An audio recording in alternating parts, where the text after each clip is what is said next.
कभी कभी गुर्बत सिर्फ घर का चूल्हा ठंडा नहीं करती, ये इंसान से उसके सारे ख्वाब भी छीन लेती है।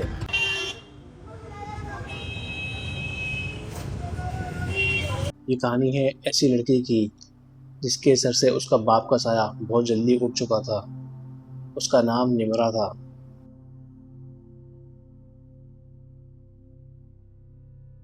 घर में एक माँ थी, एक छोटा भाई और एक छोटी बहन थी। घर का गुजारा बहुत ज़्यादा मुश्किल से हो रहा था।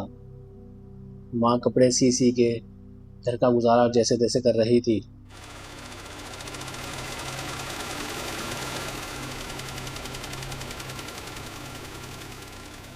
और इन सबकी नज़रें एक दूसरे पर थी क्योंकि घर चलाने वाला कोई नहीं था।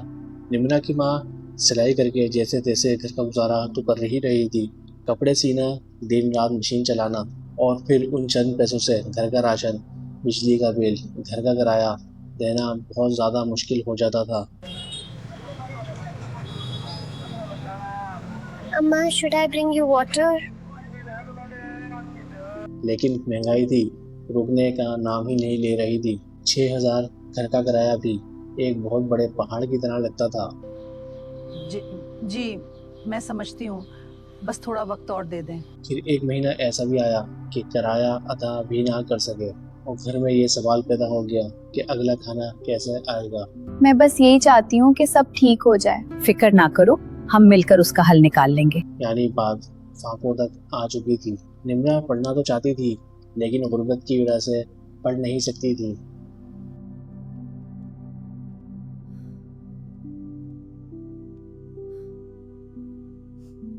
क्योंकि फीसें बहुत ज़्यादा थीं।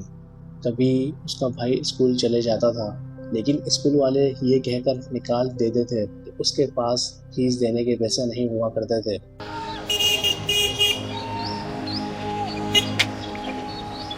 ये उसका तीसरा स्कूल था। अगर घर में पैसे नहीं होंगे तो ये ख्वाब ज़्यादा देर तक जिंदा भी नहीं रह सकते।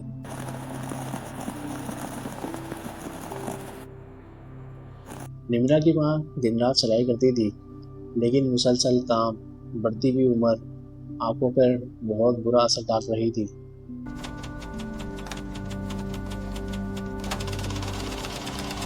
अब सुई में धागा डालना भी बहुत मुश्किल हो रहा था।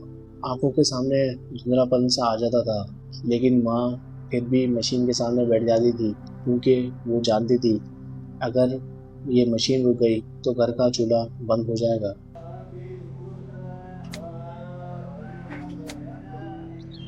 निम्रा को हमेशा घर से बाहर निकलने में खौफ महसूस होता था लेकिन जब भी वो घर से बाहर निकलती पूरे पर्दे में निकला करती थी।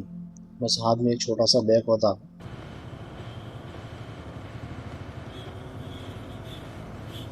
लेकिन फिर भी उसे लगता था कि उसे लोग घूर घूर के देख रहे हैं।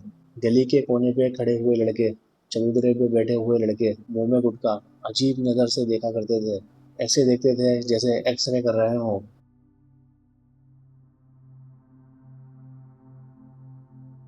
निम्रा जब भी उनके दरमियान से गुजरती तो एक अजीब सा खौफ उसके दिल में होता था।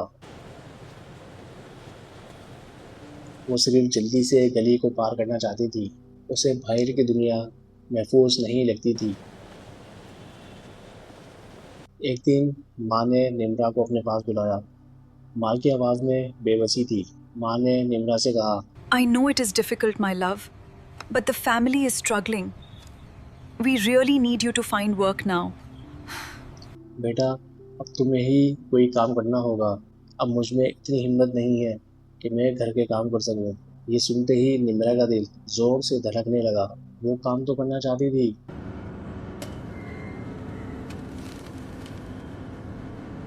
और अपने घर वालों का सहारा तो बनना चाहती थी लेकिन बाहर निकलने का खौफ उसके दिल में बहुत गहरा था।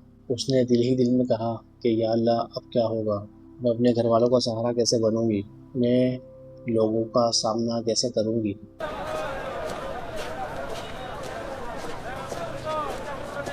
उसी गली में एक खाला रहती थी जिसने निम्रा के लिए कंपनी में बात कर ली थी।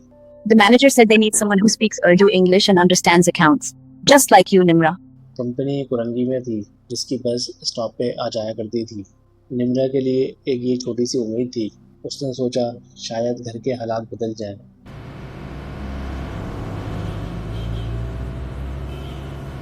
शायद छोटे बहन भाई की पढ़ाई जारी रहे, शायद घर का किराया वक्त पे अदा कर दें, शायद मैं अपने घर वालों के लिए कुछ कर सकूं।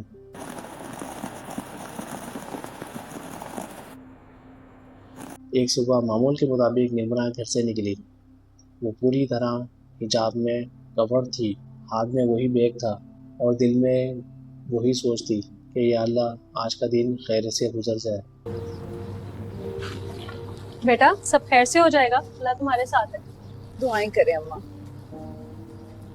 वो गली से निकल ही रही थी, सामने सड़क थी।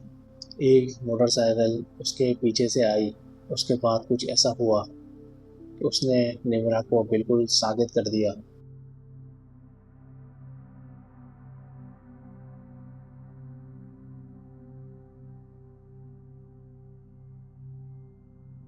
पहले तो उसको समझ भी नहीं आया कि उसके साथ हुआ क्या है, ना आवाज़ निकल सकी, सिर्फ और सिर्फ खौफ। और एक सवाल उसके दिमाग में था कि आखिर मैंने ऐसा क्या किया था, आखिर मेरे साथ ऐसा क्यों हुआ। जब निमरा घर वापस आई तो उसका चेहरा उतरा हुआ था।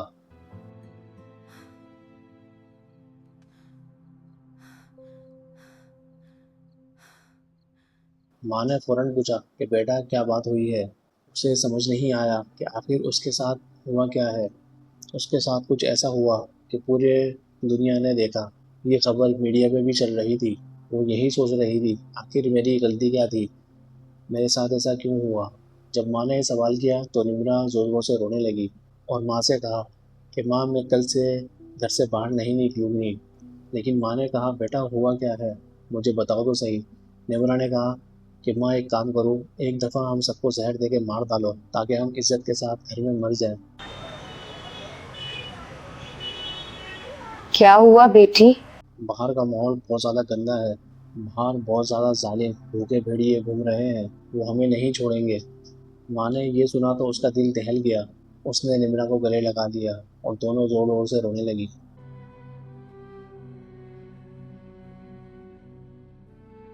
निम्रा ने माँ से कहा कि माँ मैंने एक जगह पढ़ा था, देवल के मुकाम पर किसी ऐसे ही एक आदमी ने मुसलमान औरत को छेड़ दिया था। उसने वहीं से बैठ के आवाज़ लगाई कि कोई है मुसलमान औरत की मदद करने वाला। मीलों दूर से उसकी मदद के लिए मोहम्मद बिन कासिम आया था,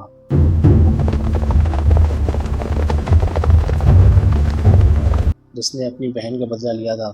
लेकिन माँ हमारा बदला लेने वाला कोई नहीं है, यहाँ इंसाफ देने वाला कोई नहीं है, ऐसे भूखे भेड़ियों को पकड़ने वाला कोई नहीं है। हम कैसे मुसलमान हैं। ये सुनकर माँ बेटी दोनों जोरों से रोने लगे। निम्रा की कहानी शायद एक घर की कहानी हो, लेकिन इसमें छुपा सवाल बहुत बड़ा सवाल है। हम ऐसा महफूज माशरा कब बनाएंगे। Always remember to respect women and their personal space. Good manners and boundaries are the foundation of a good life. We trust you to always be kind and respectful to others. जहाँ एक बेटी को घर से निकलते हुए बिल्कुल भी खौफ ना हो, जहाँ इंसाफ मिले, कोई इस तरह की हरकत ना करे, जहाँ माँ अपनी बेटी के वापस आने का इंतज़ार खौफ से ना करे, जहाँ औरत की इज्जत सिर्फ उसकी जिम्मेदारी ना हो, पूरे माशरे की जिम्मेदारी हो। क्या हमारी बेटियाँ अपने ही माशरे में खुद को महफूज समझती हैं? आप इस बारे में क्या कहेंगे? कमेंट बॉक्स में लाजमी हमें बताइएगा। बहुत बहुत शुक्रिया।